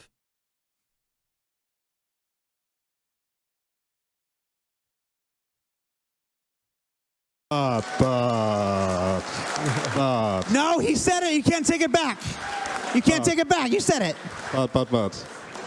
It is a mitigation as of now for the Maelstrom system that is supposed to come, right? We always, like, did we talk about Maelstrom this last CitizenCon? Yeah, so we talked about Maelstrom. Yeah, so Maelstrom will deal with this later, but armor, as said, is totally different. Like, plenty of times already, and I So maybe the person that I was talking to about Maelstrom earlier is right in the long term, but I was talking about like this release. assume right? that most of you are already aware of what Maelstrom is. So physicalized material, different material properties. They are more sturdy, they are more tough, whatever. So a ship is made out of a material, and depending on the material, Are the it's made call-ins of, full? There's it 3 has, people in the green room already for higher the toughness, podcast. so Oh my bullets god! have more trouble to penetrate the hull. I'll put people in now. The armor system that we will introducing with the engineering gameplay is basically mimicking. For the podcast, we're gonna get to as many callers as we possibly can, just to be clear. Exactly the same gameplay, but being data-driven. So it is a data setup that we will do talk for very all little. the ships then, that mimics the behavior that we want to see with Maelstrom. So it is, I want to say it's a pretentious way of armor, but it's technically, it shows the functionality. So you as the player, or we as the player, we will also already experience the intended gameplay there. So that also opens up for us the possibility to iterate over it, so that when Maelstrom comes in, we are already at a better starting point than what we would be. So there is a new item that will be not player editable, so you cannot change the armor of your ship, but the armor itself will have a health value or will have a value, and depending on the value, the like it mimics the integrity of the armor. So that means that if the health of your armor drops, it will be easier to penetrate with the bullet. So there is Very cool, a actually. benefit of you damaging a ship before you start to aim for the components, because it is actually easier then to hit the components. I hope that was answering the question. And some of those values are already being factored into ships, like they're already being set up for this, so that when this comes online, they don't have to go through and re-edit, 200 some odd ships. Like when you look at the differences between the Idris M and the Idris P, obviously there's the missile launcher that the M has, and the P has the extra turret. But under the hood, the M also has additional armor that the P doesn't, and stuff like that. And that's all been set up so that when this stuff comes online, you'll start to see those changes reflected in those ships. And your ships, and all of your ships, should start feeling a bit different. That's what he means by engineering is a big... Yeah, maybe also, because maybe that's also not clear. The way that ships will die will also dramatically change with engineering gameplay. Let's go. So right now, Clap for that, every Germany. ship has its health pool. Once it reaches a critical Clap for value, that. it will explode. So this will not be the case anymore, especially for player-driven ships. So if you are in a player-driven scenario, it will be more likely that you disable the other ship rather than having it explode. There will be still situations where you can make the other ship explode, but yeah, it's what we want to see more is the deactivating and boarding actions there, as already hinted at. Which another thing that was hinted at is like that gives you the opportunity to revive your ship as well from that state, instead of it's done, and then you start over again. You can come back to it and revive it and all that.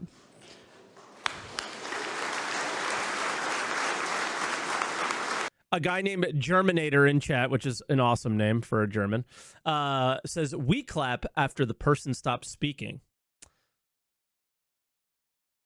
I'm an American. We clap before they stop speaking to tell them how fucking awesome what they're saying in the moment is. A chance for players to survive the death of their ship. Or earn themselves an Idris without owning one. Well, given the time frame, we are almost coming to an end. What? No, Yep. no. And I got another 30 minutes. Let's go. I know that a lot of you people have a lot of questions, but it might be hard to answer them all. Thanks a lot. Speaking about informations, you started the topic some time ago, especially in Pyro or other rough territories. You encounter other player, and it's mostly it feels more safety to shoot first and ask questions later, because we lack information about the other player who's encountering us. So will there be information like a spreadsheet where we see affiliations, maybe some crime stat? I know we do see the crime stat in the color of the FF this is showing, a good question. but you don't see why. Maybe it wasn't just an accident. Maybe it was just a parking violation or something like that. So we need more information. Will we see them more frequently, and will we able to add personal notes or personal journals about players in the future? So those are two different topics technically. So the one bit of you getting more information is something that will be covered with the FPS scanning. So FPS scanning will give you some details on what... What does FPS scanning have to do with, like, I'm flying to a place in Pyro and there's another ship there? It was a ship question, yeah. Or will give you information, more information on what you're encountering. And that can include the faction they belong to, or a crime stat, or... no, I don't, no, that's not what's... No, I will not say this, but there's something that we are internally discussing that we also want to display there that also gives you a bit of an incentive. Your social security number. Yeah. I'm just going to tell everybody. It's Jared's all the time. And the other question backpack? is for the notes one. So Gabriel and JJ and Benoit did a panel at CitizenCon about the social changes that we want to do. And this is basically open up you can add nodes, and the intent is also have those reflect on the scanning, especially if you are encountering another player. Basically, did you have a chance to watch that social presentation from CitizenCon? Because based on your question, it's going to be one of the most important presentations you're going to want to watch. You have a lot of that stuff is there, and that's the intention about how to not just make affiliations, but how to track the affiliations, how to notate up the affiliations, how to share that information with others. We absolutely envision a world where you guys are essentially self-policing. It's through. Yeah. This is the right thing to do. This is literally a copy from other games like EVE Online and stuff like that. You could basically set certain organizations as a hostile, and it doesn't change the game mechanics. It just says to you, these people are dangerous, and it's up to you.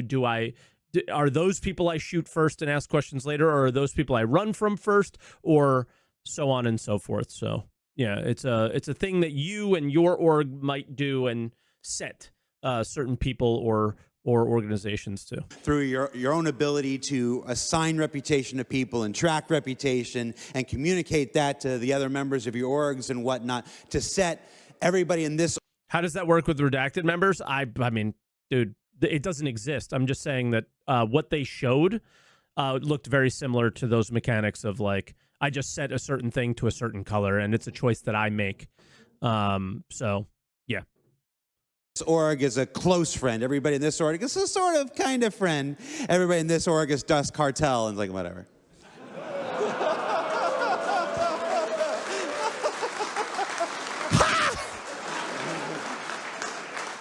No, but we absolutely envision a world where that kind of stuff, that stuff's essential. It's essential to building the universe that we want to build. And who's Das Cartel? I feel like Jared went and was like, guys, give me some homework. Who is the biggest German org in the game? Oh, okay, I'll make a joke about that at some point. If you haven't, even if you have, go back and rewatch that panel. It's, to my money, at last year's CitizenCon, it was the sleeper panel of the whole presentation. It's going to have a lot of that information you were looking for.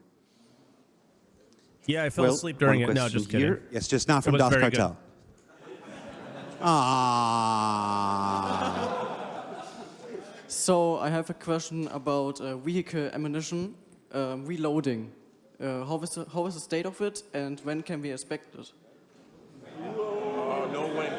A when question? That's just what I expect. I didn't hear. What's super weird is they answered the question probably while this was live. At the same time, but, right? Or the day so before? Right now you restock by using the landing services. Oh, come on. It was already answered 2 days ago or a day ago. Yeah, we discussed it as well. Like I am repeating myself, and I'm very sorry for that. But the engineering gameplay is a full package, and physicalized ammunition was part of the discussion. But as already mentioned, we assessed everything that we want to deliver with engineering gameplay. The physicalized ammunition is on the list, but it is not prioritized right now. So it will take some time until we get there, but there is the huge intent. Hey, can you two arguing about engineering do me a huge favor and just take it to DMs or something? Because I'm trying to look at the Twitch chat, and all I see is you two arguing, and it's getting really annoying. Sorry. Thank you. With the physicalized ammunition to give you the opportunity of especially of the bigger ships, that you can restock in the field rather than you have to go to like a landing zone and then like use the services there. What I can hint at is that you might already see like all your data miners out there that we are already preparing for that in the background, for the ammunition types that we want to release with the engineering gameplay that is already encompassing like bullet sizes and like calibers instead of what we currently have, where we have bespoke ammunition per weapon. That's right. He talked about this So forever now ago. with the Calibers. switch to like caliber types, it opens up the possibility to restock ammunition. I want to add to that there's a couple ships now like the big torpedo launcher we just launched with the Idris T torpedo launcher. In order to reload it, you have to fly back to station or whatnot and reload it through the mobiGlas. It's like this. Those are and it's 34 million. Those are the by methods the way. that we have today I at saw our, that at our on a disposal post yesterday. from running a live environment in the middle of our game development. There isn't a person at CIG that doesn't want you to be able to stock up on all the missiles and all the torpedoes and all the bullets, all the extra power plants if you're using laser repeaters and stuff, and be able to. There isn't a person at CIG that doesn't want this. Is becoming a very common phrase with CIG, and then they just never do it. To service yourself out in the field. Ships like the Vulcan, ships like the Crucible, there are whole ships. Pardon me, I had gas. Oh no, we're over. Whoop, whoop. I was just about to reveal everything. What was that, da dude? sind wir wieder. Hello. Anybody else just Hey, wake we're up? back. Hello. And yeah, that's the secret I wasn't able to tell you. No.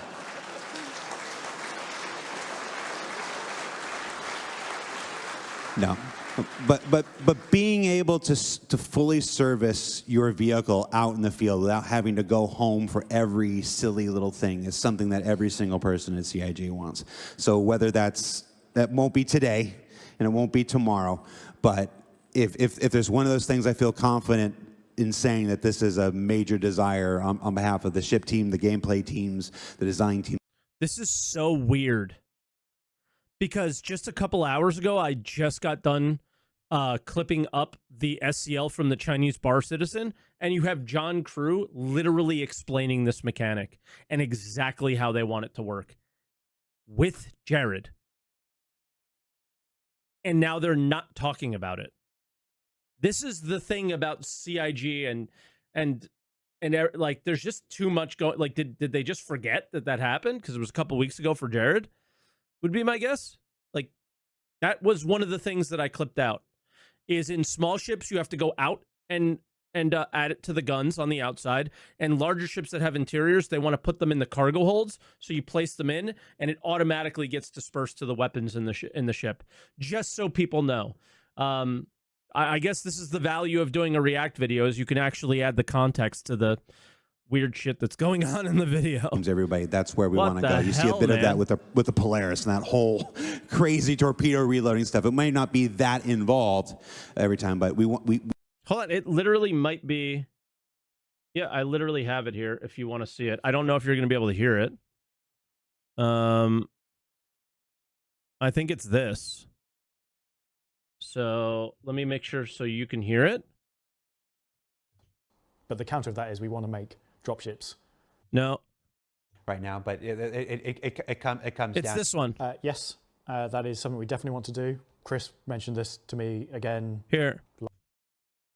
Last week before. Going back to the previous topic about filling in the gaps, we're looking at filling in some of those gaps, and some of them are ballistic ones. And as part of the design for them, they do have, or will have, physical magazines. This will be in week in review. So if they're on the outside of, say, your Gladius, maybe Gladius is a bad example. Let's go Avenger. When they run out, you will need to go and restock. Well, if you brought spare magazines or ammo housings with you, you can go replace them. A friend could go replace them with their supplies. Not every ship will be like that. It's not, say, practical on a Hammerhead to have all 24 guns ballistic and someone's going to spend all their time outside the ship, EVAing around in combat trying to plug magazines in for some. Proof this game's a scam? What? Because somebody forgot something? Shut up, man. Come on. Like, if we're going to be critical about the company, you still have to be fair with your criticism. Ships, they will have essentially an internal reloading mechanism, and that will take the format of there will be a designated area in the ship. It's different answers from different devs. Buddy, the person who he's talking to is in the same video we're watching. Be near the cargo supply.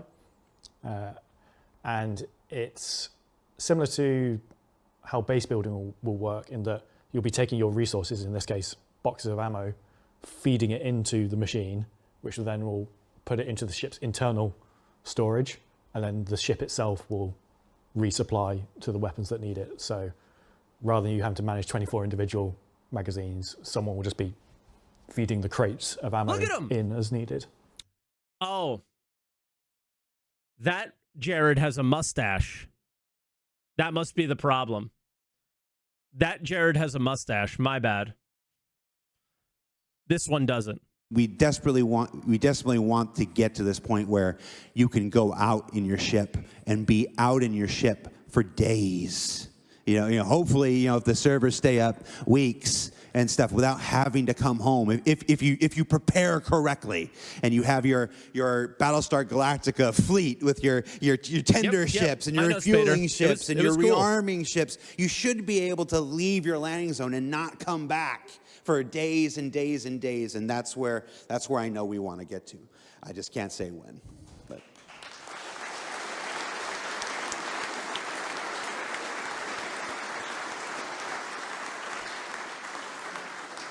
Plus 1 million from this room. Plus 1 million. Good job, Jared. Keep it up. Hello. Hello. I love my I have a fucking question chat. about fire because at the beginning of the panel you talked about fire. It took and 2 my seconds question to is, SC are backer there clap. plans to have fire outside of ships on the planetary surfaces? Because I think it would be cool to have a player-built base in danger because someone dropped a bomb from an A1 like 3 kilometers out, and yeah, that's my question. You mean in the environment? Yeah, so that houses can catch fire. Yeah, that it, like on Microtech. You just want to burn all the forest on Microtech. It. That's what you I don't want to say I want to do it, but I think it would be maybe. I think it's you. I don't have an A1, but if you want to provide me with one, I would be happy about it. I don't want to answer that. So, obviously, when we stated in ISC the last time we did an episode on fire, Jared which was towards the talked end of about last year, that they didn't want to set fire to for trees. the first however many drops and whatnot, fires are going to happen exclusively on the interior of your ships.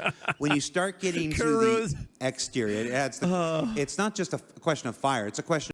Guys, I want to take a moment to just appreciate one of my chatters, Kuru, who actually is using just like an incredible inside joke that none of you would understand because you're all normies and don't know anything that goes on Twitch on a regular basis except for me and him.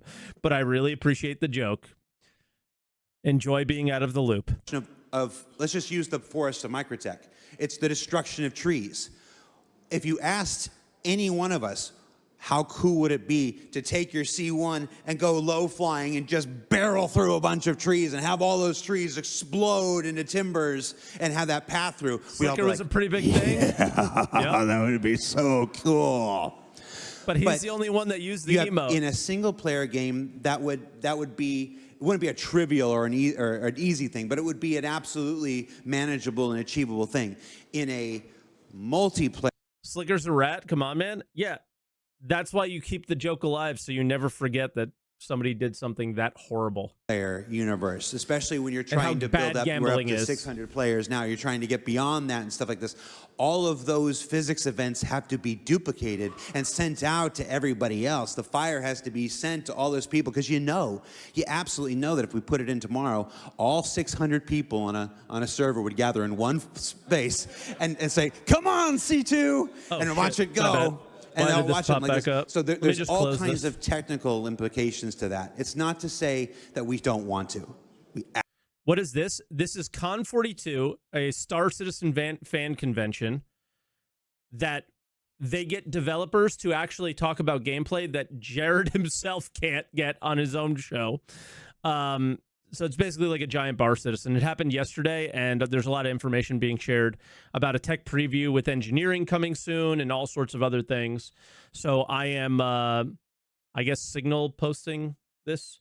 I am breaking my normal reaction rules because this kind of information should not be shared in only one place. Nobody deserves only this. Absolutely want to. We got another. It happened yesterday. You talked to Lee on the VFX team, the guy who's in charge of fire, and if we're up to him, the whole universe would burn. That guy would burn the whole universe. I think he would have concerns, though. Yeah. It's always just going to be a question about what's achievable at the time that we're in, at the place that we're in, technology-wise, the place we're in, performance-wise. Again, there's not a person who doesn't think that's cool as hell. I just can't begin to tell you how viable that is. It would take a lot of research. It would take a lot of time on Tech Preview. It would take a lot of skunk works to figure that out. But I'm willing to bet somebody will try it at some point. I don't. Maybe not him. Yeah. Well, he gets to decide what they're doing, and he says no, so it's not happening. Hello. Hello. Hello. In the hangars, there are container elevators, but we can't really use them to retrieve any vehicle or smaller ships. Are there plans in the future, or are there or are they in the priorities right now? Are you working on it, and how far did you get? Why are you so depressed about that? Actually, it's like not. I want it so much, Torsten. Yeah, but. Tell them. Go ahead. It's going to work. There are no secrets about elevators. Elevators are not a thing we have to keep secret. If you've got anything to tell these people, tell them. Well, as Jared said, we all want it. But, so, next patch will be cool. I don't think we will have...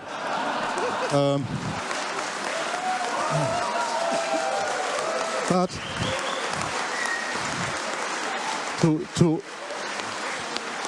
To also, like, manage the expectations here. So we will not have everything. An elevator. Don't hype them up for an elevator. Go ahead. Come back to Earth. We will not have everything solved for that, but there will be something that will at least prove that we are on a good way.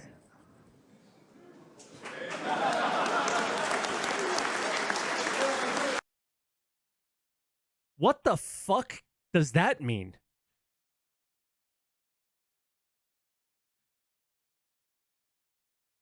What could that possibly mean? A step in the right direction. Yeah, dude, speaking in riddles. I know. It's just, well, they don't want to give the whole patch away.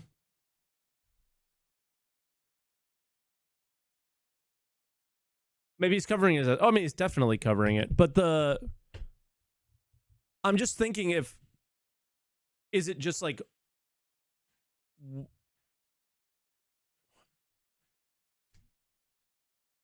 if you can get one vehicle up the elevator, you should be able to get another vehicle up the elevator. That was the question. So I guess I'm excited to find out what it means, but that's what I'm so confused by. If one vehicle works, why wouldn't any vehicle work? Yeah, maybe an Atlas with no ground vehicles. Maybe the little motorcycles, but nothing else. I don't know. That's a weird one. Or maybe it just might have bugs. Yeah. Only home location? Okay. Yeah, it could be. He is. Somebody goes, Chris isn't watching. No, it's just. I will say that there's something we wanted to do back in April that required the elevator, a little bit of elevator functionality that we couldn't quite get in April, and is coming soon. Yes, and let's just say the ability to bring up small vehicles in those side elevators is, when we talk about the table, that's in those first 6 inches.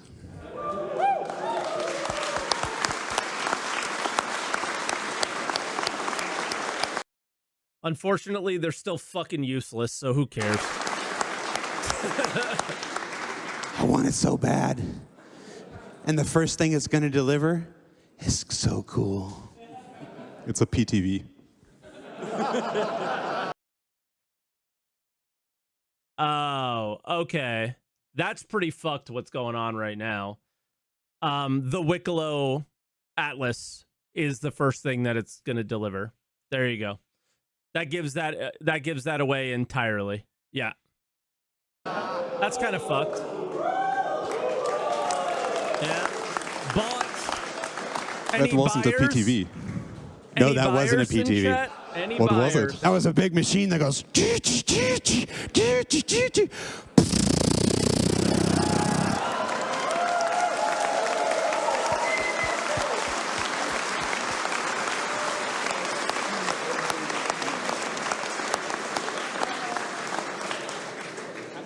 I'm just going to compose my apology to Chris Roberts now. Yeah, we know what next month's ship sale is. I think he liked the charade. I feel bad when they ask these good questions, and it's like we can't answer that because it's too far out or something like that. So I got to give them something every once in a while. What good is being content director if you can be happy that Jared is. So, all of this stuff should be on an ISC, bro. Like, this is crazy. Yeah, if it would be just me, you would get very little. You get nothing from this guy. This is crazy. What else? Who's next? I have a question about the new mining bags of the Golem. Are we seeing changes? Wouldn't that be construed as a leak? I mean, it's coming from the developers, so no. This, as far as I'm concerned, this is as official as it gets. But for whatever reason, it's not being done on their official channels. So most of the community is not seeing it. In the design of the Expanse or the Galaxy module that they support boost? Or Would make sense, right? Yeah.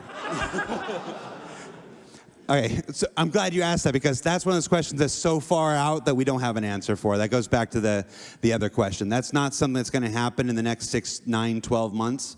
So anything that we think right now is too open to having a better idea as it gets closer. But yes. I think it totally makes sense. Yes, it's one of those things I'm often quoted as saying, we're having all the same conversations you're having just 4 weeks earlier. Let me hear the question. What else? Who's next? I have a question about the new mining bags of the Golem. Are we seeing changes in the design of the Expanse or the Galaxy module that they support boost? Or Would make sense, right? Okay. Yeah. I'm less upset sometimes. But yeah, it makes sense. It just makes sense. I couldn't tell you how or where or when, but yeah, it makes sense. Okay. Well, yeah. Good question, good answer. We have to wrap it up. It Obviously, is the we'll address last it when we question want for to, but today. we're not addressing it. Hi. Not you. You're wonderful. I know there's a lot of pressure on you. That guy. Now that the Idris T is released, can you hint us a bit more about the future of torpedo gameplay? Because we have very confusing information. On the one hand, you're talking about the massive destructive potential of torpedoes and therefore the high cost of torpedoes. And on the other hand, you tell us that torpedoes are more meant like a finisher weapon, so you first strip down the fighter defense, then you strip down the PDCs and turrets, and then you either board or use a torpedo to destroy the ship. So that's a very specific situation where you wouldn't expect this high cost for torpedoes. Yeah, I'm gonna preface this by saying that neither one of us are on the vehicle experience team or involved in the balancing of that stuff, so we're gonna have limited information to provide you for that. But one of the difficult things that comes with running a live environment in the middle of your development is this constant battle of, do you build for tomorrow or do you build for today? And some things you just have to build for today. Unique item recovery, which came online in April, was one of those things where it's like, if we were building for tomorrow, that's not how we would build it. But we need something today. People. Bro wants to take the only money sink in the game, but what mission in the game would you fire a torpedo at that thing and be profitable? So, it's not the worst question in the world, but yeah, maybe another Idris if you salvage the entire thing. Not even profitable, effective. Let's assume it's effective. Let's assume you took all the the PDCs out. I don't think there's a single thing outside of maybe salvaging an entire Idris. VLRTs? No. A single ship? I don't think so. Right? People are too afraid to wear their cool things. They buy these cool things, they earn these cool armors, and they're just too afraid to build it. So we chose to build something to use today. That's such bullshit. You literally are creating a system that makes the store more valuable. Like, fuck off with that And shit. in the For real. future, there are other systems. Crafting will come online. There'll be other ways to do that. With torpedoes, and this is where I want to be real careful because I'm speaking way outside of an area that I have any expertise in. It's a lot of what you just said is the build for tomorrow kind of thing. It's how it's supposed to work when the full armor system comes online, when the full Maelstrom system comes online, when the full scanning package comes online. You're able to do subsystem targeting. Salvage them off Polarises and sell them. How much do they sell for in game? It's not a lot. So that I would love to do, but I think they nerfed that. Much easier and stuff like that. But that's not where we're at right now. We chose to put the Idris out right now. We chose to put the Polaris out last year, and torpedoes have to have some kind of function today. So this is my really long-winded way of saying I don't know. And it doesn't surprise me that they're in this kind of weird middle place where some parts of it have to be designed for tomorrow and some parts of it have to be designed for today. And it's one of those things that I can just tell you that our vehicle experience team, Rich Towler and all those folks in there, they're wonderful people, they're committed people, and they'll see what you're saying, they'll see what everybody is saying about them. I think it's an economy and team as question that he's asking. Online, new tech comes online, they'll continue to adjust them, continue to add to the experience, and it will change. Like, the only thing I can guarantee you is that what's there today is not what will be there tomorrow. It's the only thing I can guarantee.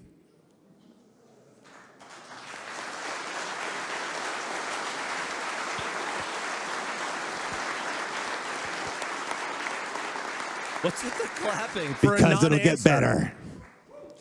Well, it's literally a non-answer. Can you They're tell us if clapping. What Chris the is fuck still is going watching? on? Calculator time. No, but I have a meeting with HR on Monday. Well, the camera, can you come up, please? I would like to try something. Uh-oh.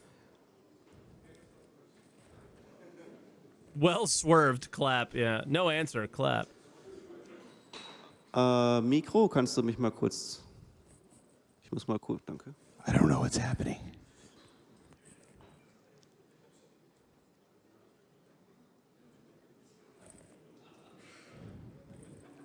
This is weird. What's happening? Ja, also, wir brauchen jetzt gleich eure Hilfe. We are gonna need their help, and I hope that Chris is still watching. I hope for him.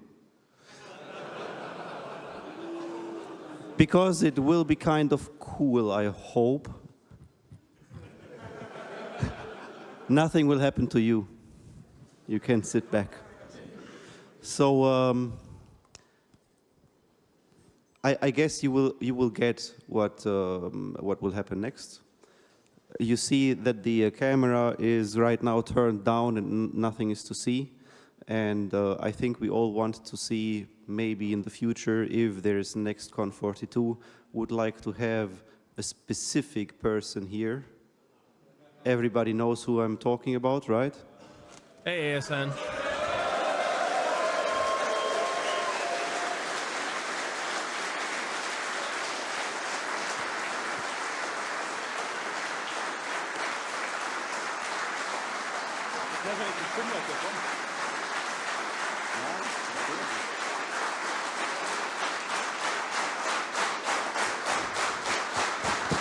So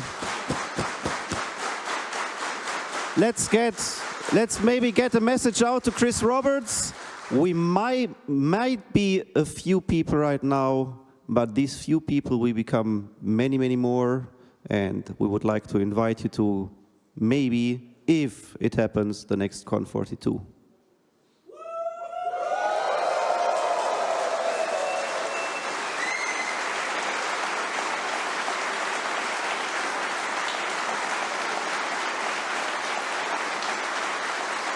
Okay.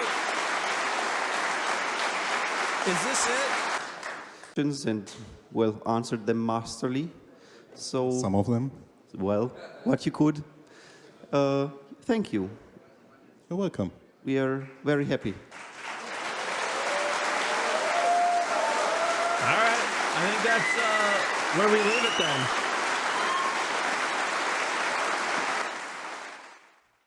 I thought that was really good. Outside of like some of the weird stuff, I thought that was really good because they answered only stuff that was like coming soon, like in the next patch or so.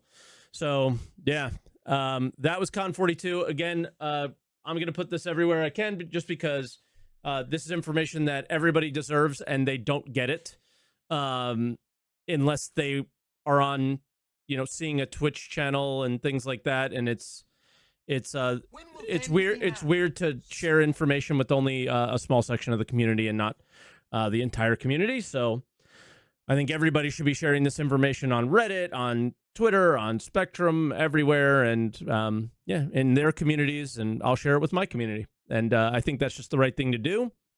But omega props to Con42 for obviously putting out something that's like, super.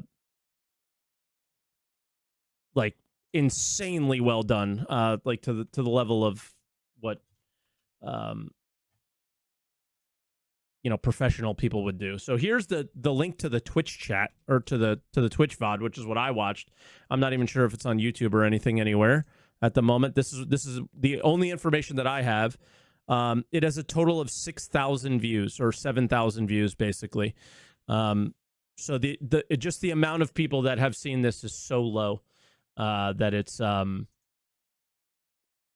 it's just crazy. So hopefully, if you're in Europe and you find out about Con42 through this, that you go there yourself next year and support them in the best way possible. But yeah, so that was Con42. Crazy. Some pretty cool stuff is coming.